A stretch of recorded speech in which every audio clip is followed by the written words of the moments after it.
I like GT, and with that said, I really like the Shadow Dragons. Having the final villain of the Dragon Ball franchise be an amalgamation of the negative energy stored inside the Dragon Balls is a fantastic concept, but with the direction Dragon Ball Super is going in, pretty much everything in GT, including the Shadow Dragons, is making less and less sense. We did it with Broly, Oob, and Super Saiyan God, and now this is Dragon Ball GT, the Shadow Dragons redone.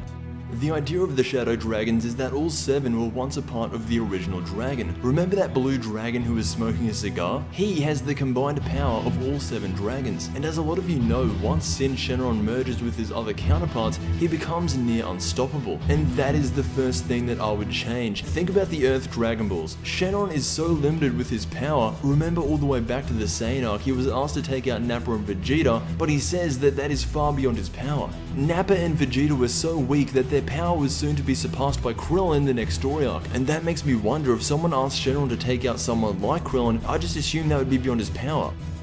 So one thing I could never understand is why the Shadow Dragons are so powerful. If they're based off Shenron, who is limited, in my mind their power should not surpass that of their creator. So as we know, each dragon varies in strength. There's not really an explanation as to why, but they just do. The dragons formed from Earth's Dragon Balls should not be powerful at all. In fact, for it to make sense, the weakest guy should be around Kami or Dende's level, and the strongest should be just under Raditz. However, once they all fuse into one, I'd put them close to Vegeta's power level in the Saiyan saga. To think that these guys were actually competing with Super Saiyans is just kinda dumb. Now, since in my version they are weak, I would redesign Sin, Nova, and Ice Shenron, just to be a little less intimidating.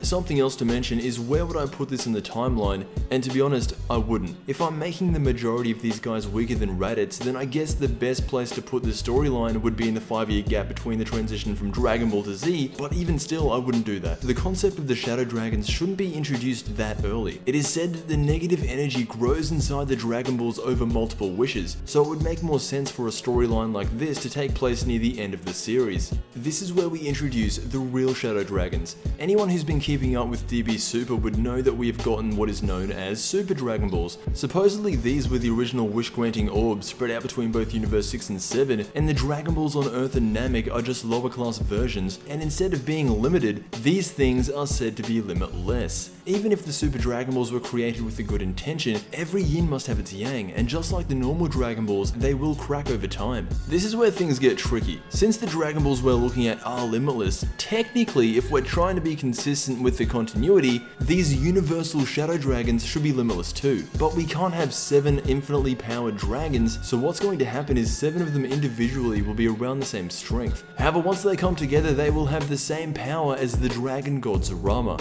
A story like this would mean Dragon Ball Super would have to go on for much longer, considering for these guys to even be a threat, the Super Dragon Balls need to be overused. In terms of strength, just to make it simple, the dragon based off of the 7-starred ball would be weaker than the dragon based off the 6-star ball, follow that down all the way and the dragon based off the 1-starred ball would be the strongest.